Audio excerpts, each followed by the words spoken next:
Hello you guys, and welcome back to my channel, or welcome to my channel if you're new. My name is Katie and I'm a wedding photographer in the lovely state of North Carolina, and today I wanted to talk about the wedding boom of 2022. This is a side note, but I do have all three of my dogs in this room while I'm filming to keep an eye on them, so you're probably going to hear, like, Denali is panting so loud. They're playing, they're chewing bones, like, it's just what's gonna happen in this video, okay? But today I wanted to talk about the 2022 wedding boom of the century. Not the century, that's being dramatic. Maybe it is the wedding boom of the century. I don't know. And my question for the wedding boom is, where is it? Where is the wedding boom of 2022? Is there a wedding boom of 2022? That's all we keep hearing about, especially like as a photographer. I just hear people talking about this 2022 wedding boom. Like, oh my gosh, there's gonna be more people getting married in the history of ever. And again, that's being dramatic. But where is it? And how can you prepare for it? So we're just gonna kind of go over everything in this video. I don't know about you, but I feel like we've all been hearing this wedding boom of 2022, that it's gonna be like the most weddings in a really long time this year. And according to projections from The Knot, there's gonna be an estimated 2.6 million weddings this year, which is a lot. That's apparently like a 40-year record high. So 2.6 million weddings in the United States. That's what I found on Google. Can you not play right next to my tripod? They're literally playing right underneath my tripod, and I'm just envisioning my camera falling over. That's great. We're doing great. As a photographer, we're hearing all of these stats that there's gonna be like the most amount of weddings this year, 2.6 million in just the United States alone. And you would think, oh my gosh, I'm getting an influx of inquiries, like I'm booking like crazy, and maybe that's true for you, but I don't know if that's true for everybody. I always assumed, just talking about the wedding boom and, you know, just another year in this business, I'm getting better, upgraded gear, whatever, I assumed I would get more and more busy. But the funny thing about photography and being like an independent contractor like this is that there's not always a steady flow of bookings. There's not a steady flow of income, especially right now, because I would say I'm on the earlier side. There's a lot of more established photographers, and maybe you book out a year in advance and now you're looking at 2023 because your 2022 season's already booked. Great for you. Like, I'm genuinely happy for you. And I know photographers, I know one photographer where that is the case. Personally know one photographer where that is the case. But for me and a lot of other people that I've talked to, it's not really like that right now. And my theory behind it is that all of the rules and regulations are up in the air with all that's going on in the world. I'm not going to get into it, but I think people are nervous maybe to officially book things because, I mean, I don't know how it is in like your state or where you are from, but in North Carolina it seems like it changes like every single day. All the regulations, restrictions, quarantining, like all of that changes all the time. So maybe people are nervous in pulling the trigger. I'm not sure. I really don't know. But I just wanted to create a video that's talking about the wedding boom where I haven't seen it. Because I see a lot of videos and people are like, oh my gosh, the wedding boom of the century. Like, I'm booking so much. I only have 2 more weekends open for this year and I'm already booking next year. And I'm sitting here, I have officially 1 wedding booked this year. 1. And I'm so freaking thankful for this wedding, and I'm super excited about it. Like, do not get me wrong. I'm ecstatic. It sometimes can be discouraging because you're hearing of success from other people and the industry, and then you're not really booking that for yourself. So I just wanted to kind of talk about it because not a lot of other people are talking about it on like YouTube or, you know, a bigger platform. Not that my platform's that big, but I want to be real that it's been kind of a struggle for me. Chit-chatting with other photographers, I have a photographer friend and I'm on like Facebook groups and stuff. So many other people aren't seeing the same thing, or they're seeing the same thing as me. They're not seeing this big wedding boom where they're booking a bunch of people. A lot of people are like me, they have 1 or 2 weddings booked for the fall. They're getting kind of nervous like I am. And like my photographer friend, I was asking like how things are over there, and she said that she's gotten the least amount of inquiries and the most amount of ghosting that she's ever gotten doing this. And I don't know how many years she's been doing this, but this is her full-time gig. Like, this is her job. It can be really, really scary, like, honestly. And I can attest to that. So in January, we're in January right now, 1 week I got like 5 inquiries. And I booked one of those inquiries, and I've been ghosted on the other ones. So it just gets really discouraging. So I am here, hello, to give a couple tips on how to prepare for the wedding boom, of course.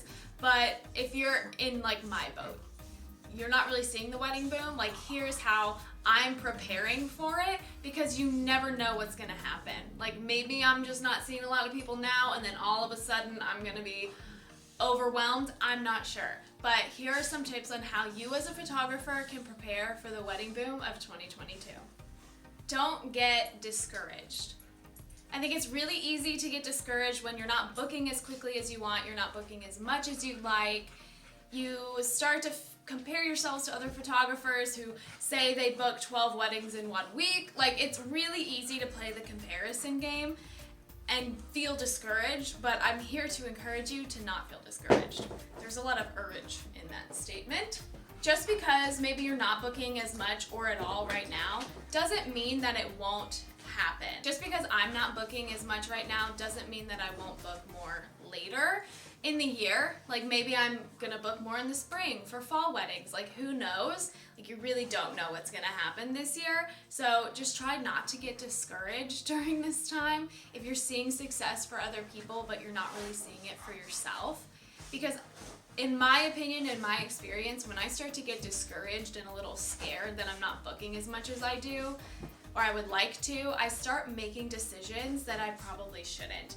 So I think it's really easy to think, oh, I should lower my prices. Oh, I should do this, I should do that. But that's not smart business decisions. That's just operating at a base of fear. So I would say if you're not booking or seeing the results that you're wanting so far this year, is to just not get discouraged. And planning for the rest of this year, don't get discouraged, because you never know what could happen. You never know how many weddings that you can book. Another thing that I'm doing to prepare for this year is to not overcommit myself in the interim. So for me, like I said, I get discouraged, I get a little bit scared, and it's easy for me to try to commit to as many weddings as possible because there is such an unknown. So I see a lot of second photographer, associate photographer gigs, and I'm throwing my name out there for everything, and I'm just trying to fill my schedule with these kinds of weddings. Instead of, taking a step back, being patient and trusting the process, trusting that the couples that will find me or should find me will, and if I'm meant to do this, it will happen. But it's easy to commit yourself and fill your schedule with a bunch of weddings that you're picking up here and there, and then you do get your golden couples, the people that, are your fit, the people that find you and want to book with you because they love your work. You get those, and now you're overcommitted. Like, you're just gonna overcommit at the beginning of the year. I would just encourage you to not be as scared and try to overcommit and book out your entire schedule this month, if you can. I understand people's financial situations are different. Sometimes right now money is better than waiting long term, but I would encourage you to, if you have a problem like I do where I try to overcommit because I'm afraid, to maybe not do that, because you never know later how many more weddings you could book. We're only in January.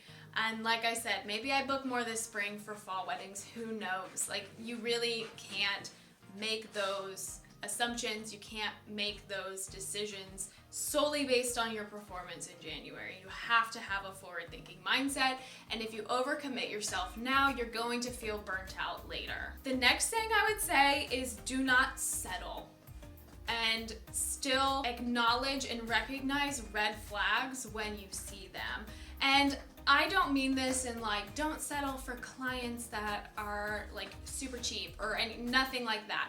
But I think as photographers, sorry, my hair is bothering me. As photographers, our goal is to find our ideal client and our ideal couple. So sometimes people will inquire with you, maybe you do a consultation, and they're not your ideal person.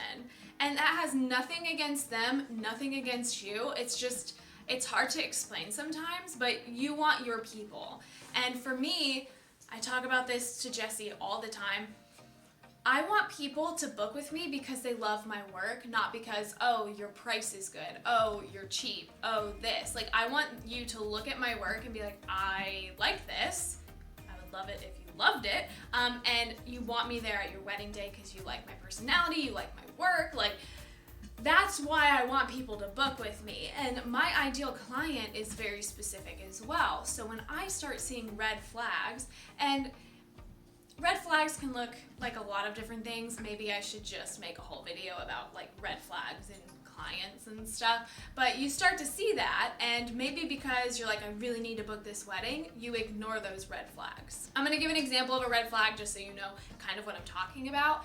If a red flag to me would be if somebody asked me to change my editing style for their wedding. That's not something that I do, and I think in the long term that could lead to some issues. So if you don't like the way I edit my photos, there may be more back and forth after I deliver my gallery asking for changes. And if you're wanting me to change my editing style, that means you don't like my editing style, so you should find somebody else that fits the editing style that you want. So that's an example of a red flag, somebody asking like how I change my wedding style for each client, or if I can make my photos darker or lighter for them. Okay, so if I hear that, that is something that I will acknowledge and say I don't do. But if you want somebody with that editing style, here are some suggestions. I literally refer people away from me, so that's a better fit for them and for me too, because I don't want to give you photos that you can't love because they're not within that specific style you're looking for, right? Like, it's a win-win if you go to somebody else, because neither one of us are going to be disappointed or anxious or upset or any kind of thing. I think it's easy if you don't see a lot of bookings coming through to start to ignore red flags and then settle. Just like in dating. It's easy to start to ignore these red flags because you want the wedding. I actually had somebody inquire, we had a call, and during the call it's hard to explain, but I just got a vibe that they were not my ideal people. Like, again, it's nothing personal, it's just the questions they were asking, things that they were expecting, and I was just like,